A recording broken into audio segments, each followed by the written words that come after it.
আমার নাম মুক্তাদির আহসান। সময়টা 2012 সাল। রাজশাহীতে পড়াশোনার জন্য থাকতাম একটা পুরনো ছাত্র হোস্টেলে। ঠিক কোন এলাকায় তা বলা যাবে না, কারণ ব্যক্তিগত কিছু সীমাবদ্ধতা আছে। তবে হোস্টেলটা বিশাল ছিল, চারপাশে অনেক বড় বড় গাছ, সামনে পুকুর আর খেলার মাঠ। হোস্টেলটি 5 তলা বিশিষ্ট, ওপরে এক বিশাল ছাদ। ঈদের 7 দিন আগে হোস্টেলে ছুটি দিয়ে দেওয়া হয়, সবাই নিজ নিজ বাড়িতে চলে যায়। কিন্তু আমি আর রিফাত আমরা ছিলাম নতুন, মাত্র 1 মাস হলো ভর্তি হয়েছি, কেউ বাড়িতে যেতে পারেনি। আমাদের দুজনকে ছাড়া পুরো হোস্টেল ফাঁকা। রোজার সময় প্রতিদিন নিয়ম মতো রোজা রাখতাম, ইফতার করতাম, তারাবির নামাজেও যেতাম, সব কিছু নিয়মিত চলছিল। এক রাতে ইফতারের পর তারাবি পড়ে ফিরে এসে আমি আর রিফাত পুকুরের ধারের বেঞ্চিতে বসেছিলাম। রাতের হালকা ঠান্ডা বাতাস, মাথার উপর বড় এক বটগাছ। আমরা গল্প করছিলাম আর সিগারেট খাচ্ছিলাম। হঠাৎ রিফাত বলল, দোস্ত, ওই বটগাছের ডালটার উপরে একবার তাকাস তো, মনে হয় কিছু একটা বসে আছে। আমি পাত্তা না দিয়ে বললাম, চোখে ঘুম এসেছে, এজন্য মনে হয় তুই ভুল দেখছিস। কোনো কিছু না ভেবে তাকালাম। তখন যা দেখলাম তা আমার হৃদয় থামিয়ে দেওয়ার মতো যথেষ্ট ছিল। বটগাছের এক বিশাল মোটা ডালে বসে আছে এক নারী, অনেক বড় বড় চুল, অস্বাভাবিক লম্বা হাত পা, চোখের দৃষ্টি শূন্য আর মৃত। সে আমাদের দিকে তাকিয়ে বসে আছে নিস্তব্ধভাবে। এতটাই স্পষ্ট দেখেছিলাম যে তার হাতের আঙ্গুলগুলো অদ্ভুতভাবে বাঁকা হয়ে আছে, সেটাও ভালো করে বোঝা যাচ্ছিল। আমি আতঙ্কে গিলে ফেললাম সিগারেটটা, আর রিফাত সে কোনো কিছু না ভেবেই অজ্ঞান হয়ে পড়ে গেল। আমি তখন 1 সেকেন্ডও চিন্তা না করে পেছনে ফিরে দৌড় দেই হোস্টেলের দিকে। রাতের নিস্তব্ধতায় শুধু নিজের পায়ের শব্দই শুনছিলাম, বুকের ভেতর ধকধক শব্দ, মনে হচ্ছিল বাঁচব না। দরজা খুলে রুমে ঢুকে বিছানায় পড়ে গেলাম। তখন মনে হলো আমি তো রিফাতকে ফেলে এসেছি।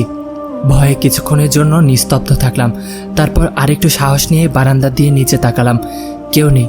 ভোর হতেই পুকুরের দিকে গেলাম, রিফাত কোথাও নেই। আবার রুমে ফিরে এসে দেখি রিফাত বিছানায় বসে আছে, মুখটা ফ্যাকাশে। আমি জিজ্ঞেস করলাম, তুই কই ছিলি? সে বলল, ঘুমাইছিলাম। এত সকালে ডাক দিলি কেন? আমি বিস্ময়ে তাকিয়ে রইলাম তার দিকে। গতকাল রাতে তো তুই অজ্ঞান হয়ে পড়েছিলি, আমি তোরে রেখে দৌড় দিয়েছিলাম তো। রিফাত বলল, কি যে বলিস, আমি তো বাইরেই যাই নাই। আমার শরীরে হিমস্রোত বয়ে গেল। তবে তাহলে গতকাল রাতে যে আমার পাশে ছিল, সে কে ছিল? আমার কাঁপুনি শুরু হয়ে গেল। রিফাত বলল, দোস্ত, তুই কি আমারে ভয় দেখাচ্ছিস?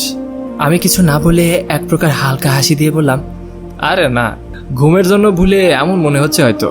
ঘটনা ভুলে যাওয়ার চেষ্টা করছিলাম, কিন্তু রাত হলে ভয়াবহ সব দৃশ্য চোখে ভেসে উঠত। তারপর আসে সেই শুক্রবার। সকাল থেকেই পুরো এলাকা জুড়ে কারেন্ট নেই, প্রচণ্ড গরম। আমি আর রিফাত ঠিক করলাম ছাদে যাব। ছাদে হালকা হাওয়া থাকে, দুজনেই ছাদে উঠে গল্প করছি।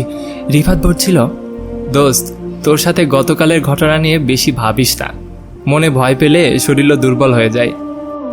আমিও বলেছিলাম, হ্যাঁ রে, ভুলে তো যাবই সব কিছু।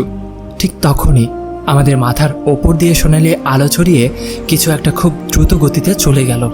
মনে হলো আগুনের গোলা, কিন্তু একেবারে নীরব, শুধু গতি আর একটা ঝড়ের মতো অনুভূতি।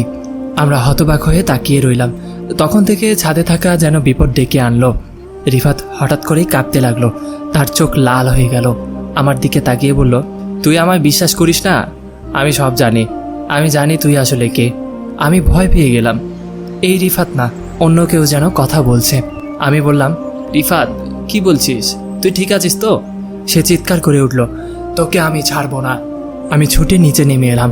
ছাদ থেকে পড়ে গেলে কিছুই থাকবে না। দৌড়ে নিচে এসে দেখলাম আমার পা দিয়ে রক্ত পড়ছে, কোথায় যেন লেগেছে। ঘণ্টাখানেক পর রিফাত নিজেই নিচে এলো, আমাকে দেখে কেঁদে ফেলল। বলল, ভাই, আমার কিছু মনে নাই, আমি কই ছিলাম। আমি বুঝতে পারলাম এই জায়গাটা আমাদের জন্য নয়, কিছু একটা আছে এখানে যেটা আমাদের খেলনার মতো ব্যবহার করছে। ঈদের ঠিক আগের দিন আমরা সিদ্ধান্ত নিলাম হোস্টেল ছেড়ে চলে যাব। আজ এত বছর পরেও আমি সেই হোস্টেলে আর কখনো যাইনি, রিফাতও নয়।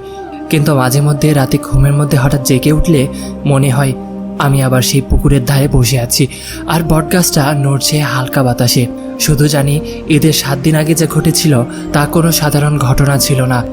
আমরা বদলে গিয়েছিলাম, অন্য মানুষ হয়ে গিয়েছিলাম। আজও মাঝে মাঝে আয়নার দিকে তাকিয়ে ভাবি, এই আমি কি আসলে মুক্তাদির আহসান, নাকি সেই রাতের কেউ, আমার ভেতর ঢুকে পড়েছিল। সুপ্রিয় দর্শক, গল্পটি মূলত এখানেই শেষ। সময় হয়েছে এবার চলে যাওয়ার, কিন্তু কথা দিচ্ছি আবারও ফিরব নতুন কোনো গল্প নিয়ে, নতুন কোনো চমক নিয়ে। ততদিন পর্যন্ত ভালো থাকবেন, সাবধানে থাকবেন, আর হ্যাঁ, সাবস্ক্রাইব করতে ভুলবেন না। ধন্যবাদ সবাইকে।